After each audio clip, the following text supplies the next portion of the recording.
Bonjour à vous, c'est Angèle, j'espère que vous allez bien et que avez passé un bon samedi, que vous passez un bon dimanche et que vous passerez une bonne fin de week-end. Bienvenue dans mon émission Actuelle News, qui est une émission donc d'actualité quotidienne sur les jeux vidéo, sur les mangas, sur les animes, la technologie ainsi que le hardware. Je vous remercie de me suivre de plus en plus nombreux, merci pour vos vues. Merci aussi de me laisser un commentaire sur mes vidéos YouTube, de venir débattre en live sur ma chaîne Twitch, et de me laisser un pouce et éventuellement faire sonner la cloche et de vous abonner à ma chaîne YouTube. Je vous remercierai jamais assez. Donc nous allons commencer avec un actual news spécial trailer, parce qu'il y en a beaucoup. Et c'est plutôt à la veille du Xbox Game Showcase que je vais couvrir sur Twitch à partir de 18h30. Et après, jusqu'à la fin de cet événement. En espérant qu'il y ait beaucoup d'annonces, mais superbes. Et je trouve que c'est assez plat, alors qu'on devrait avoir une explosion de news. J'ai pas couvert tout le Summer Game Fest parce que je pense que c'est pas nécessaire. Et comme je vous dis, moi, ce sera seulement les news qui m'intéresseraient, qui me touchent et qui m'intéressent moi. Donc voilà. Donc nous allons commencer. Hop là. Hop là. On commence. Alors, nous commençons donc avec Black Myth Wukong, qui a été reporté sur Xbox. Il n'est pas annulé, ce n'est pas une édition, c'est pas une exclusivité PlayStation et PC. Et la version physique, dont la version physique ne contiendra pas de disque. Donc c'est plutôt une mauvaise nouvelle pour ceux qui voulaient avoir un jeu et surtout dans leur collection physique. En sachant que cette décision de reporter de reporter la version Xbox serait due à la version série X, série S, qui est moins puissante que la série X et donc qui demande des ajustements. Donc on se demande si la version S ne tire pas Xbox vers le bas, c'est ce que je pense. Même si c'est même si c'est la console la plus vendue des deux, c'est quand même pas Jojo.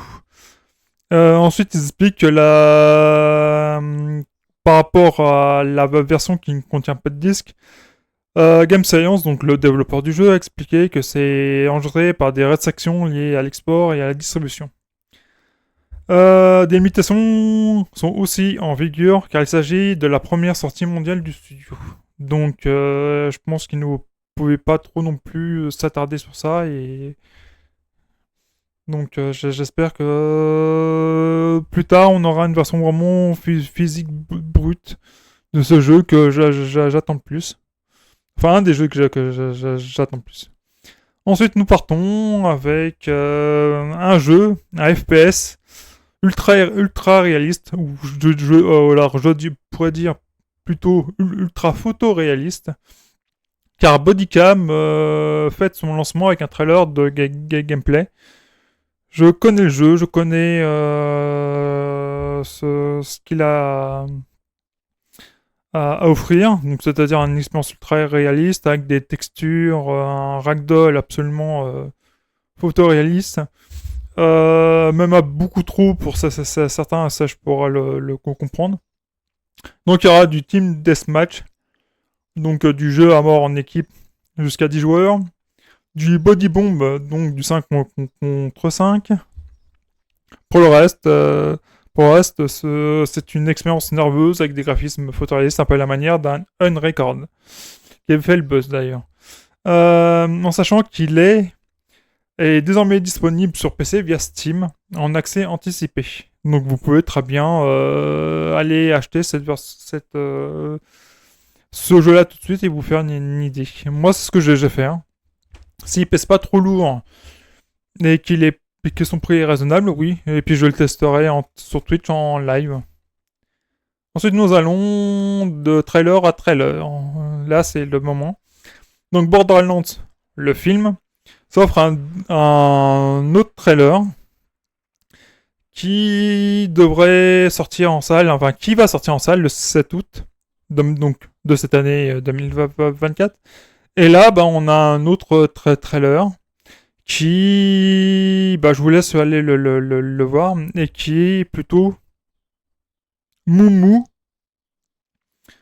Il y a un peu l'humour de la série, mais le reste est quand même bien, ah, comment dirais-je, est quand même bien mou, quoi.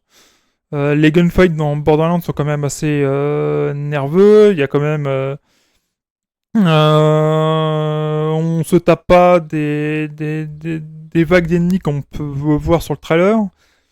C'est plutôt genre des 5, 6 ennemis qui arrivent, voire des gros et tout. Il y a toujours pas l'élite qui active ses pouvoirs.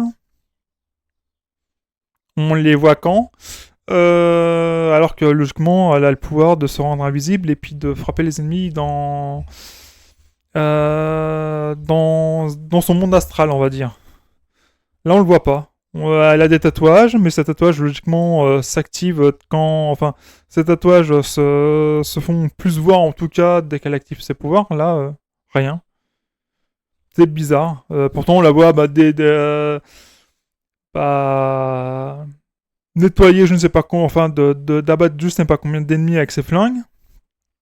Mais on voit pas de pouvoir, on voit pas l'humour de Tiny Tina, on voit pas l'humour de Krieg qui est pourtant là. J'ai du mal avec Tanis qui est pourtant si tranchant dans ses mots et si... comment dirais-je, c'est quoi le mot pour décrire les gens qui ont une aversion pour l'être humain? Je pense que vous voyez. Qui est pourtant très anti-humain.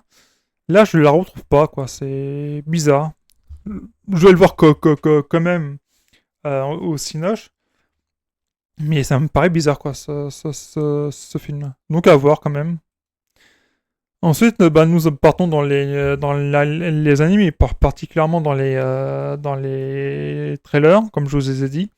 Car on part sur l'anime Suicide Squad en Isekai. Donc il y a une nouvelle, enfin il y a eu 4 bandes annonces. Donc une pour le dessin animé et une par personnage. Donc il y a une pour Peacemaker, le Deadshot et enfin Harley Quinn qui sera bien sûr notre héroïne. Donc on découvre l'univers, l'animation qui, je l'ai regardé et qui est absolument génial. C'est absolument bluffant l'animation. De toute façon, ça ne m'étonne pas du tout de la part du studio. Et c'est vraiment génial, quoi. Je l'attends.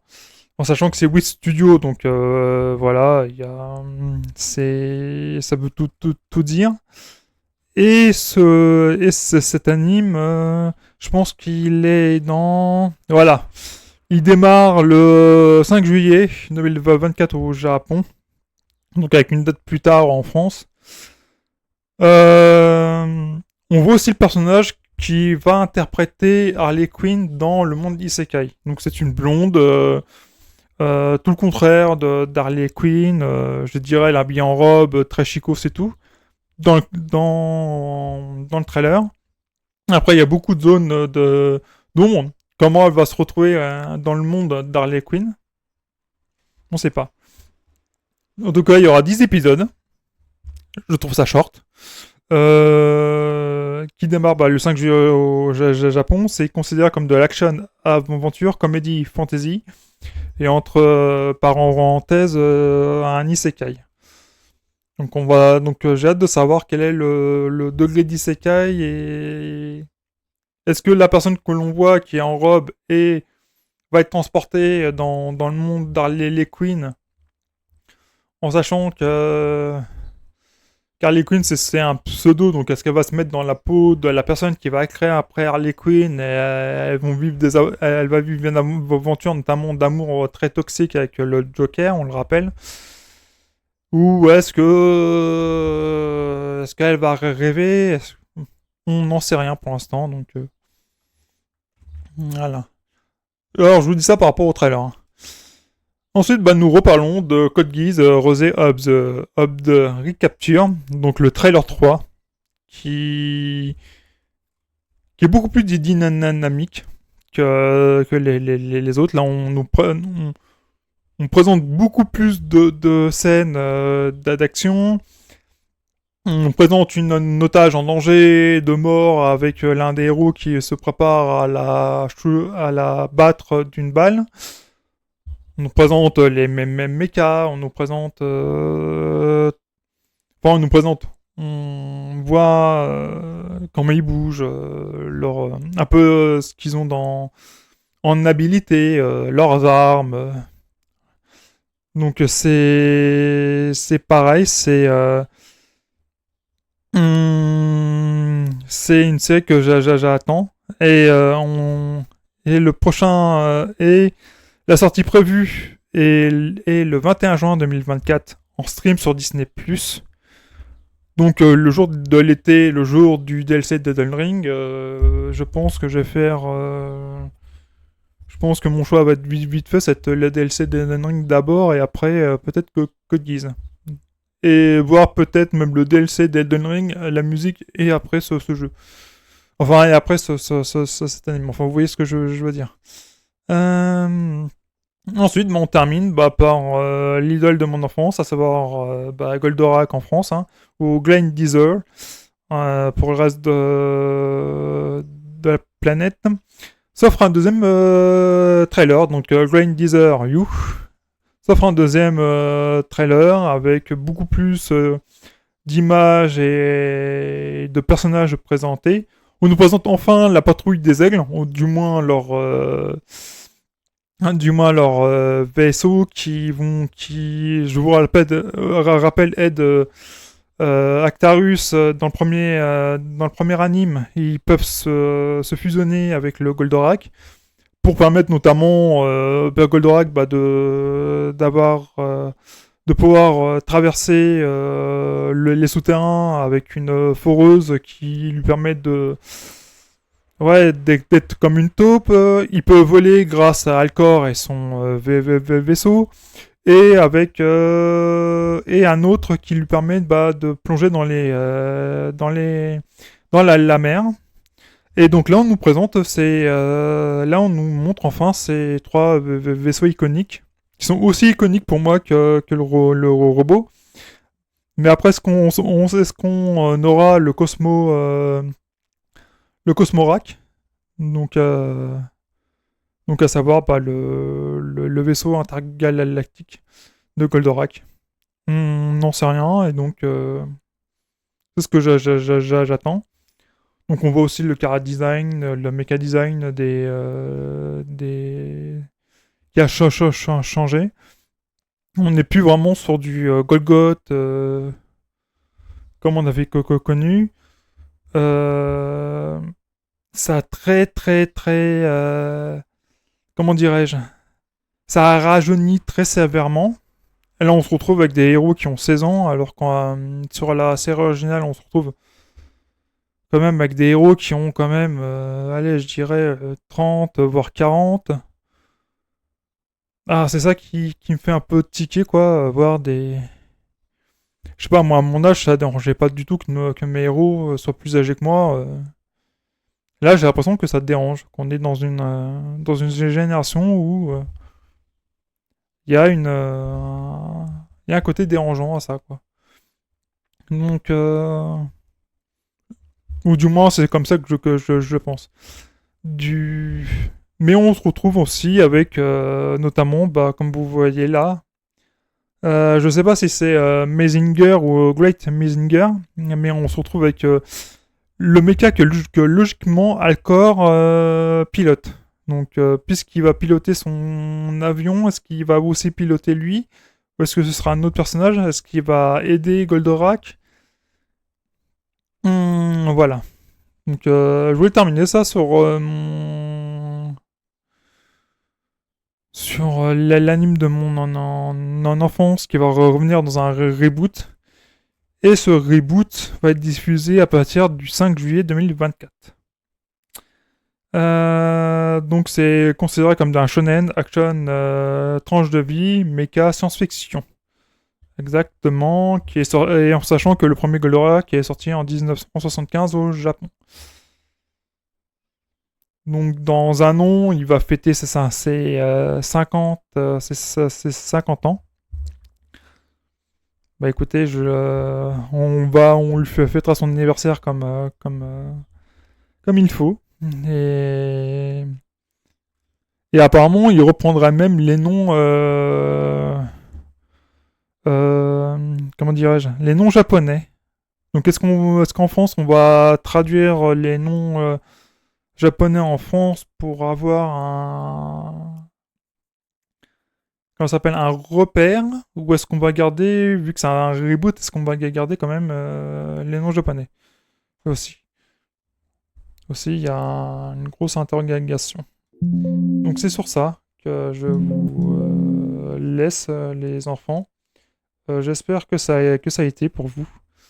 Moi, je vous souhaite une bonne fin de week-end. Et nous, on se retrouve à 18h30 pour suivre le Xbox Game Showcase ainsi que le reveal de Call of Duty.